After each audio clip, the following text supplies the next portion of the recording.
สบายดีเนาะมื้อนี้อาจารย์จะมาสอนวิชาเคมีให้เนาะนี่จะเป็นเคมีม.7เนาะแล้วเรามาเบิ่งหัวข้อที่1เนาะหัวข้อที่1นี่จะเป็นอยู่ในภาคความเข้มข้นเนาะฉะนั้นเรามาเบิ่งความเข้มข้นเป็นส่วนห้อยก่อนเนาะความเข้มข้นเป็นส่วนห้อยเนาะอยู่บ่นี้แล้วเราไปเบิ่งความเข้มข้นเป็นส่วนห้อยนี่มันจะมีอยู่4แบบเนาะ ซึ่งเรา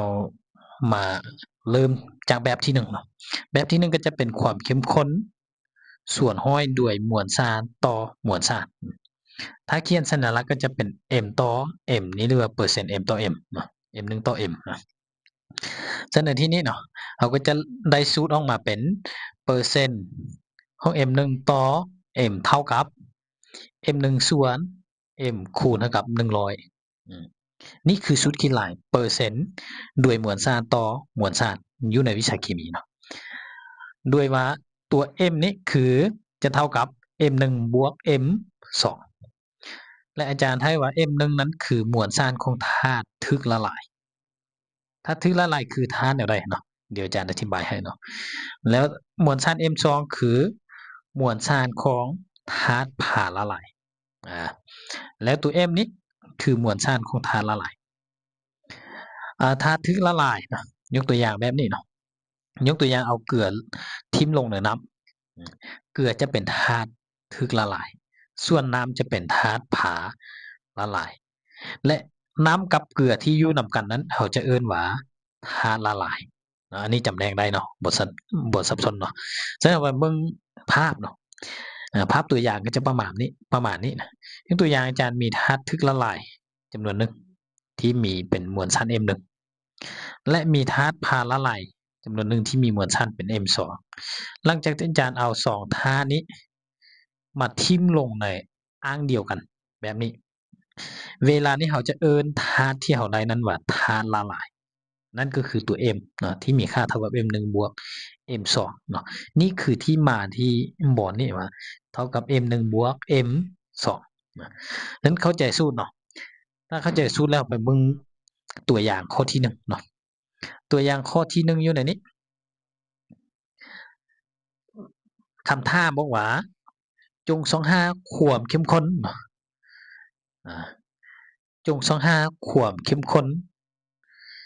เป็นส่วนห้อยด้วยมวลสารของธาตุละลายนาตรีกลอรัวที่เกิดจากการนำเอานาตรีกลอรัวตัวนี้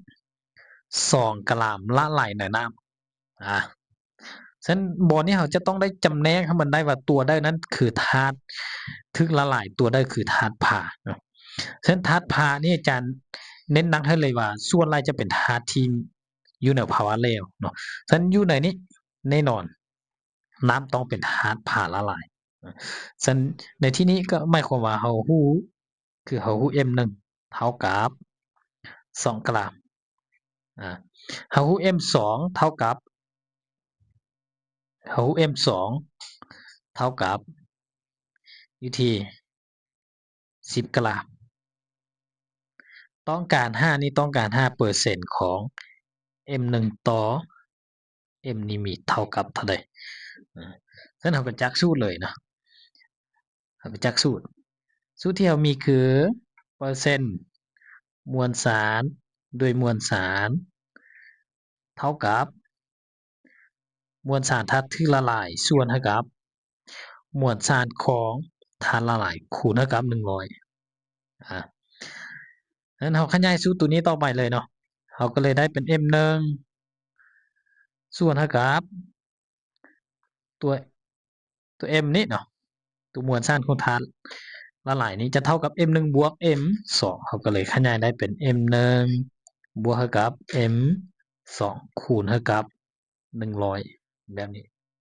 มาฮอดบอลนี้เขาก็แทนค่าซะเลย M1 ของเขาก็คือ2และหารด้วย2บวกเท่ากับ10คูณเท่ากับ100แล้ววันนี้มาเบิ่งต่อด้านนี้เขาก็เลยได้เป็นเปอร์เซ็นต์ด้วยมวลสารต่อมวลสารเท่ากับ2คูณเท่ากับ100ก็เลยได้เป็น200 หารเท่ากับ2บวก10เป็น12อันนี้หารออกมาจะหารออกมาเป็นอยู่16จุด16.67%แสดงว่าเราได้เปอร์เซ็นต์ด้วยมวลสารต่อมวลสารของข้อที่1นี้คือเท่ากับ 16.67% นี่ก็คือคำตอบของข้อที่1เนาะแล้ววันนี้เราไปเบิ่งข้อที่2เนาะข้อที่2นี้คำถามว่า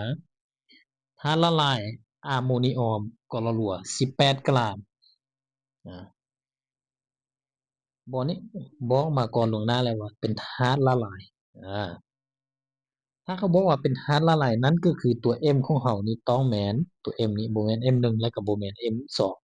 ต้องแม่นมวลสารของธาตุละลายทั้งหมดและมีอะโมเนียมกรรัวละลายอยู่5กรัมนั่นก็คือมี M1 เท่ากับอยู่ที่5กรัม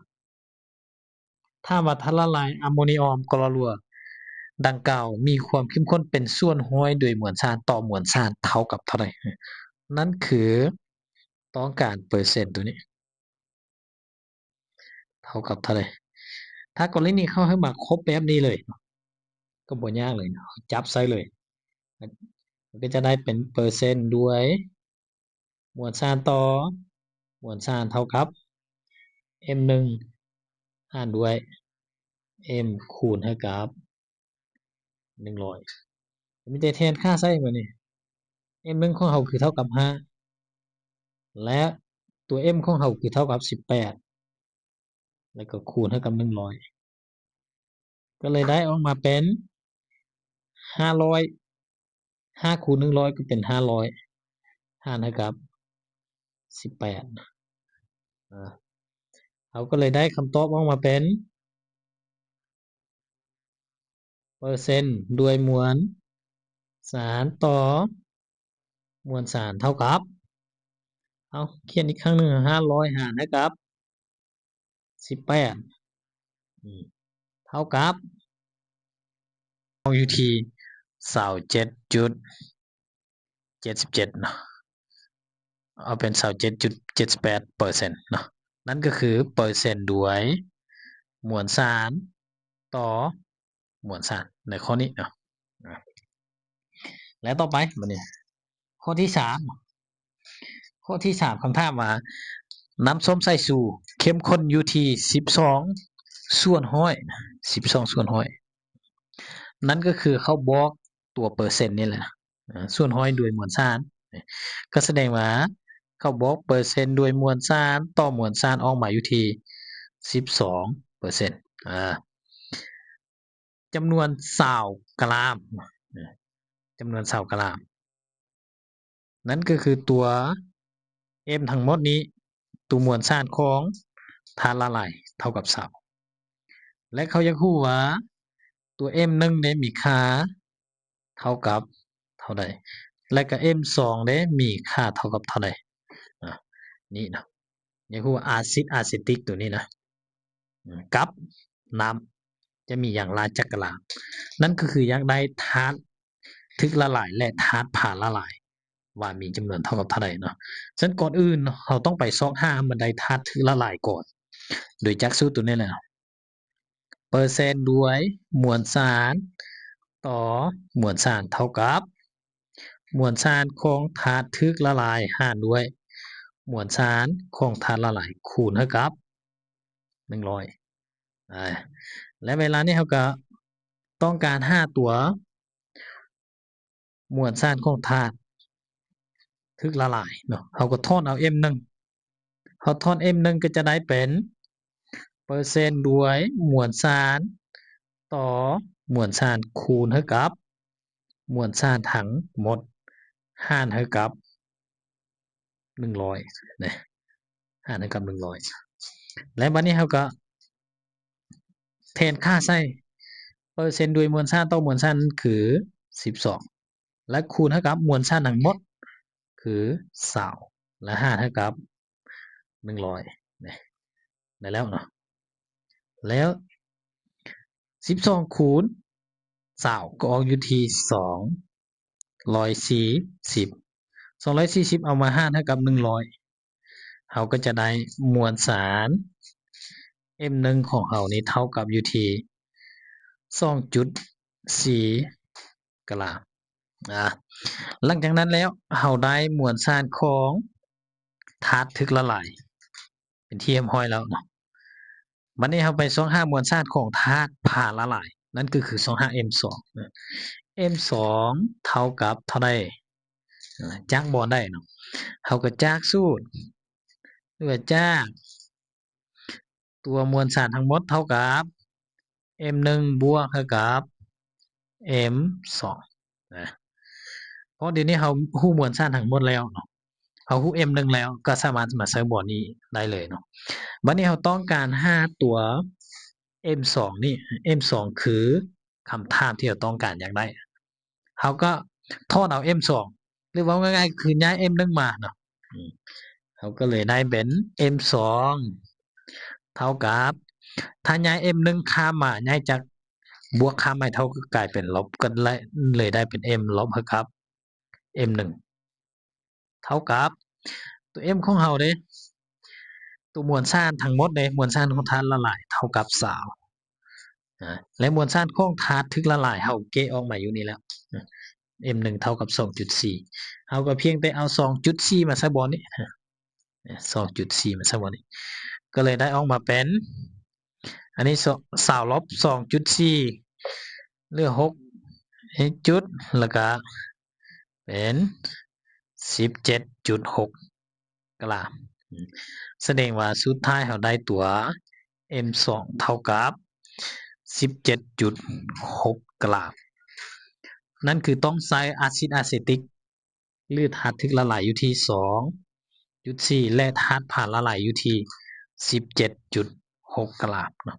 ฉะนั้นมื้อนี้เรามาเอาหัวข้อ1ก่อนเนาะในมื้อต่อไปอาจารย์จะค่อยมาสอนอยู่ในหัวข้อที่2เกี่ยวกับส่วนห้อยด้วยมวลสารต่อบริมาตรให้เนาะ